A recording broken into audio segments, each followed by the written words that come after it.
VK news, राष्ट्र के नाम। पश्चिम बंगाल में जब से ममता बनर्जी की सरकार बनी है तभी से लगातार राज्य की कानून व्यवस्था पर सवाल खड़े हो रहे हैं। साल 2021 में दीदी की वापसी हुई, लेकिन टीएमसी के नेताओं पर गुंडागर्दी के तमाम आरोप लगना शुरू हो गए। मगर खुद ही अब कई आपराधिक मामलों पर टीएमसी के नेता फंसते हुए नजर आ रहे हैं। और ताजुब की बात तो यह है कि इस सब पर सीएम ममता बनर्जी का बयान सांप सूंघ देने वाला जैसा लगता है। अब टीएमसी के एक और नेता ने बड़ी करतूत कर दिखाई है, जिसके बाद ममता राज पर कई गंभीर सवाल खड़े हो रहे हैं। क्या है पूरा मामला, आगे आपको बताएंगे। नमस्कार, जय हिंद, वीके न्यूज देख रहे हैं आप। मैं हूं आपके साथ अमन।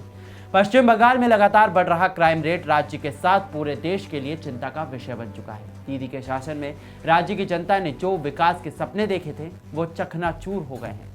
ऐसा हम नहीं कह रहे हैं, बल्कि हर दूसरे दिन सामने आ रहे आंकड़े इस बात की तस्दीक कर देते हैं।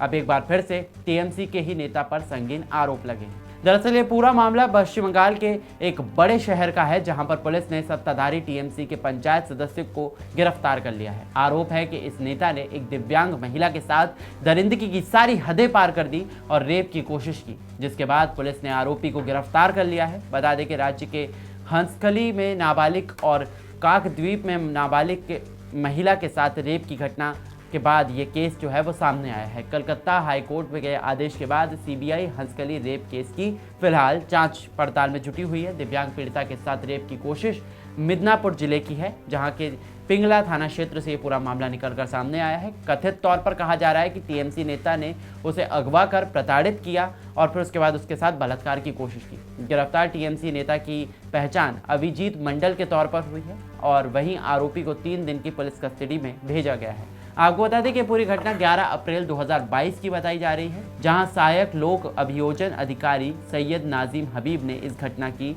जानकारी दी है और इस घटना की पुष्टि की है। रिपोर्ट की माने तो पीड़िता की घटना के दिन वो एक अपनी बड़ी बहन के घर गई हुई थी और रात को वो बर्तन धोने के लिए तालाब पर गई थी। तभी टीएमसी नेता मंडल ने उस पर नज़र डाल दी और उसके साथ कथित तौर पर उसके साथ अपहरण किया और उसके बाद उसके साथ दरिंदगी तमाम हदें जो है वो पारी कर दी गई। इसके बाद पीड़िता के परिजनों ने इस घटना की शिकायत पुलिस में दर्ज कराई। शिकायत में 2 आरोपियों के नाम शामिल हैं, लेकिन अभी तक सिर्फ एक की ही गिरफ्तारी हुई है। घटना के अगले दिन यानी कि मंगलवार को मेदिनीपुर के मेडिकल कॉलेज में पीड़िता की जांच पड़ताल करवाई गई। आरोपित अभिजीत मंडल 13 अप्रैल को कोर्ट में पेश कराया गया, जहां से उसे 3 दिन की पुलिस कस्टडी में भेजा गया। ममता सरकार के मंत्री मानस रंजन भुनिया ने इस आरोप कर कहा है कि रेप एक गंभीर अपराध है, इस पर किसी को भी राजनीति नहीं करनी चाहिए। घटना में जल्द से जल्द जो भी कार्रवाई होगी वो की जाएगी, आरोपी भले से किसी भी पार्टी का क्यों ना हो। वही बीजेपी के नेता अब पूरी तरह से सरकार के ऊपर तंज कस रहे हैं, सरकार के ऊपर निशाना साध रहे हैं। बीजेपी नेता तन्मय दास ने कहा है कि हम सीबीआई जांच की मांग को लेकर हाई कोर्ट में जा रहे हैं। यहाँ की महिला मुख्यमंत्री ही महिलाओं के प्रति संवेदना नहीं रखती तो बाकी सब क्या ही रखेंगे। यदि अदालत बीच में नहीं आई तो टीएमसी कार्यकर्ता यहाँ किसी का जीना हराम कर सकते हैं। बीजेपी ने इस घटना पर मुख्यमंत्री ममता बनर्जी की चुप्पी पर भी सवाल खड़े किए हैं। बीजेपी ने पूछा है कि क्या मुख्यमंत्री ये इस बार भी कहेंगी कि लड़की गर्भवती थी या उसका प्रेम संबंध था। आपको बता दें कि नादिया जिले के हंसकली में एक जन्मदिन की पार्टी के दौरान कथित तौर पर गैंगरेप का मामला सामने आया था। यहां पर नाबालिग लड़की की मौत भी हो गई थी। इस मामले में मुख्य आरोपी टीएमसी के एक पंचायत सदस्य का बेटा है।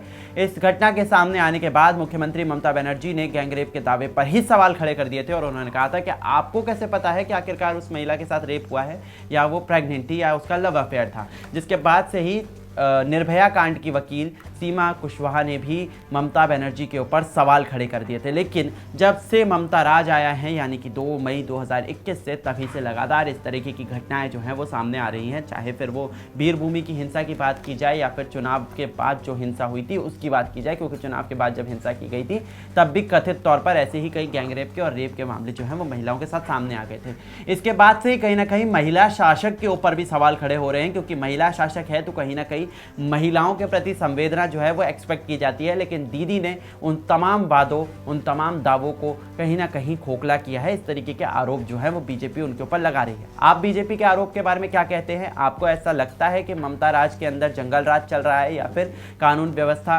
ठीक ठाक चल रही है और ये सिर्फ एक प्रोपेगेंडा है? आपका क्या कुछ इस पूरी खबर के ऊपर कहना है? आप कमेंट सेक्शन में हमें जरूर बताएं और बाकी इसी तरह की खबरों से जुड़े रहने के लिए देखते रहिए वीके न्यूज। नमस्कार।